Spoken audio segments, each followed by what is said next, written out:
So. Well, one of the things I want to come back to is this idea. So that you say in the book, there is masculine order and feminine chaos. No, actually, I say that those are symbolic representations of the two things. Right. Okay. So why? Why is order masculine? I think it's because our primary social hierarchy structures are fundamentally masculine. And that's not the patriarchy.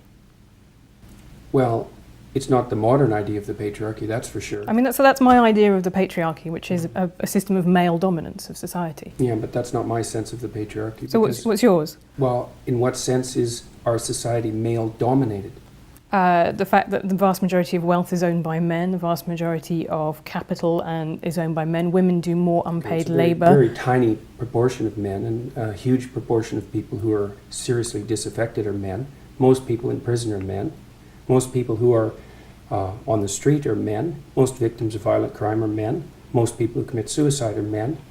Most people who die in wars are men. People who do worse in school are men. It's like, where's the dominance here precisely? What you're doing is you're taking a tiny substrata of hyper-successful men and using that to represent the entire structure of Western society. There's nothing about that that's vaguely appropriate. But I could say equally well that most rape victims are women. Terrible things happen to people of both sexes. And you could say that with perfect utility, but that doesn't provide any evidence for the existence of a male-dominated patriarchy. Well, it just means that terrible things happen to both genders, which they certainly do. But there are almost no women who rape men, for example. So that is an asymmetry there in sexual violence. Well, yes, there's an asymmetry in all sorts of places, but that doesn't mean that Western culture is a male-dominated patriarchy. The fact that there are asymmetries has nothing to do with your basic argument.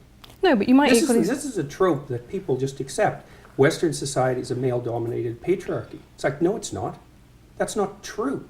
And even if it has a patriarchal structure to some degree, the fundamental basis of that structure is not power, it's competence. That's why our society works. It's only when a structure degenerates into tyranny that the fundamental relationships between people become dependent on power. It's not power. If you hire a plumber who's likely to be male, it's not because there's roving bands of tyrannical plumbers forcing you to make that choice. And it's the case with almost every interaction that you have at the face of our culture. You're dealing with people who are offering a service of one form or another, who are usually part of the broad middle class, and what you're looking for is the person who can offer the best service, and you can find it. It's not a consequence of being dominated by anything that's tyrannical. And then again, our culture, our Western culture, which is by no means perfect, and certainly has tyrannical elements like all cultures do, is the least tyrannical society that's ever been produced, and certainly the least tyrannical society that exists now. So where's the patriarchy exactly in all of this? Well, saying that it's the least tyrannical society is not the same as saying it's not a tyrannical society. That's exactly why I said it was the least tyrannical But that's society. what I mean. So you haven't debunked the existence of patriarchy then. You've said that actually now is better for women. I don't have to debunk it. You have to demonstrate its existence. Okay, well, let's go through it. I'm writing a book about feminism in the moment. Until 1919, there were professions that women were barred from. They simply were not allowed to do it. Until 1880s... Why would you blame men for that?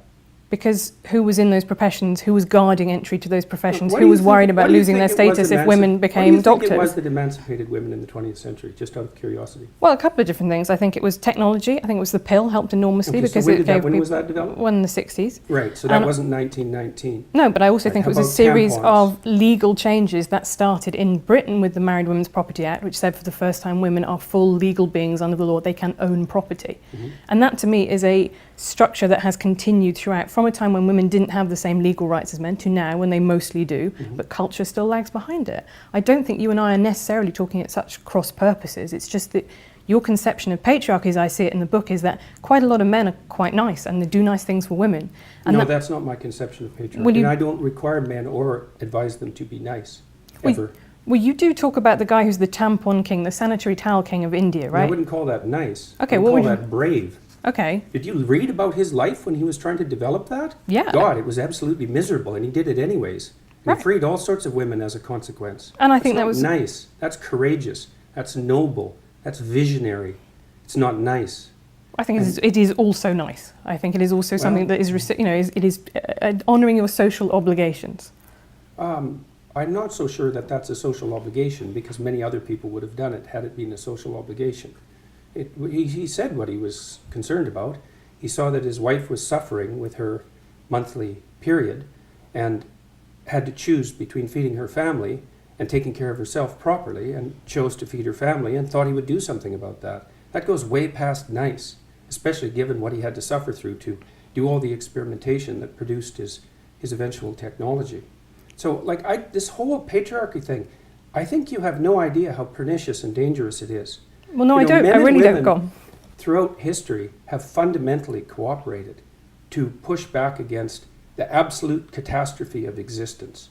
A terrible death rate, the probability of chronic starvation, early death, disease, the difficulty of raising children with all the death that was associated with that. And to look backwards in time and say, well, basically what happened was men took the upper hand and persecuted women in this tyrannical patriarchy. It's absolutely dreadful misreading of history. It's a terrible thing to teach young women, and it's a horrible thing to inflict upon men. I mean, I absolutely disagree with you. I think that's like saying slavery in the US was actually, most people cooperate. Well, no, you didn't. You had a system where one set of people owned another set of people. And until women got full legal rights, they could own property for themselves, they could work. Essentially, they were owned. They were first owned by their fathers and then by their husbands. Status to the domination by men. Yeah. You already said that you thought that what emancipated women primarily in the 20th century was technological revolution. No, not primarily, but that's one of two. I think that's two things. Not primarily, eh? No, you don't think the pill was a primary force in the emancipation of women? I think or the invention of tampons, let's say, or the provision of proper sanitary facilities, toilets, and that sort of thing. You're thinking instead it was the action of courageous feminists in the 1920s that produced a social revolution that overthrew the patriarchy. That's your theory. Yeah, I think that's a foolish theory. Well, I'm very sorry to hear you say that, but I think, to quote you in the Cathy Newman interview, I think it's a multivariate, right? I think there are lots of different things that all contributed to women gaining full rights. Well, then let's not be assuming that Western society was a tyrannical patriarchy. Well, no, but that's one of them, and then other things happened as well. So you have the pill, you have the dishwasher and white goods, labour-saving devices in the home. I think all of those were really important. But you also have things like campaigns for the vote. Yes, you also have things like that, yes. So how, when in a system that existed in England until 1918, when why would you even want to look at history like that? Like, what's your goal? Because exactly. I think the people who don't look at history are condemned to repeat it, and I think that what are we going to do? Repeat the persecution of women? Do you think that's a realistic possibility? Yeah, we're sitting here. How do you see that? We're sitting here in America, right, where we've just had a 5th judge appointed to the Supreme Court who is now anti-abortion, he's now conservative. I think that abortion rights are absolutely fundamental to women being able to function as full humans in society, and I think that is now under threat in America. I think it is extremely smug and complacent to think civilization has peaked, it's all upwards from here. Yeah, well, good luck with that, I suppose. It's a living. There are lots of people who agree with me. There are lots of people clearly who agree with you. There are just a lot of people, I would say, who are coming to listen to what I say because they're sick and tired of having their desire to move forward in the world and to achieve something and to take their place as adult males, let's say, who are under the weight of accusations that their ambition and forthrightness is a manifestation of something that's fundamentally tyrannical. They're not happy with that.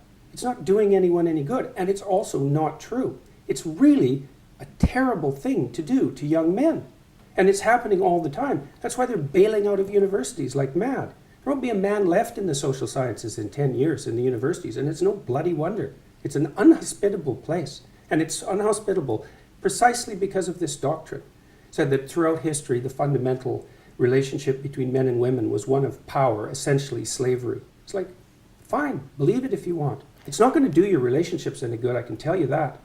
So. Okay, well, we'll see how that one goes. I'm currently married, but I'll raise it with him. I think the universities example is a really fascinating one because you talk in the book about the fact that now women are a majority on 2/3 of college courses in the US. And I've also seen you saying, well, you believe in equality of opportunity, but not equality of outcome. Maybe women. It isn't only that I don't believe in equality of outcome. I think it's an unbelievably pathological wish and doctrine. Right, and it's very dangerous. History has demonstrated exactly how dangerous it is. Equality of opportunity is something that anyone with any sense would support, but equality of outcome, it's. So what's your problem with there not being beyond belief to support equality of outcome?